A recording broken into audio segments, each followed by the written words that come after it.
In this video, we are going to talk about the comma splice. It is a very common error in writing, and because we're talking here about different types of sentences, compound, complex, and also we're talking about sentence fragments, it's very important to understand what a comma splice is. First off, it's the use of a comma to break up two sentences or two independent clauses. And if that is the case, if you do see a comma splice, then instead of using a comma, you want to use a semicolon, a full stop or a period, or a comma with one of the conjunctions.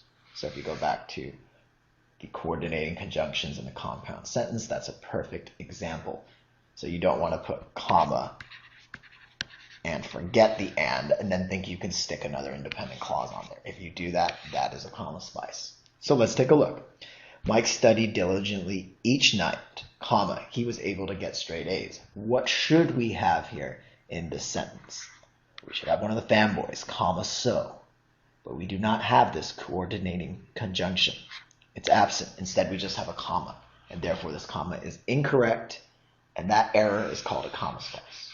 And therefore, to change it, we have to either add a conjunction, such as so in this case, makes sense, or add a semicolon. Or another option is even to put a full stop or a period. If you do a period, then make sure that the sentence is not too choppy, because when we write, we want to make sure our sentences flow. So compare Mike studied diligently each night. He was able to get straight A's.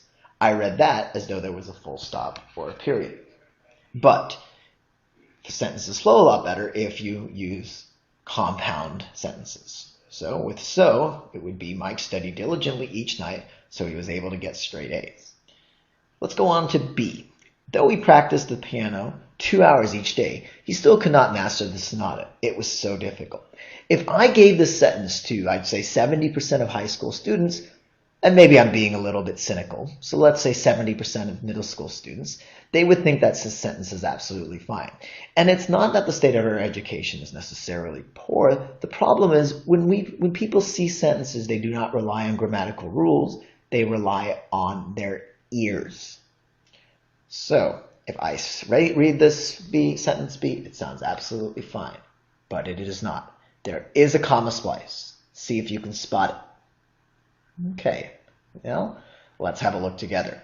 Though we practice subordinating conjunction, dependent clause, 2 hours each day, comma, he still could not master the sonata. We have a nice complex sentence because we have this independent clause after day, all the way up to sonata. And then, what happens? We should have comma and a conjunction, but we don't. We just have comma it. And here is our comma splice. And just like that, we've identified it. So watch out for this in your own writing, because it's something that can really weigh down or prevent you from writing effectively.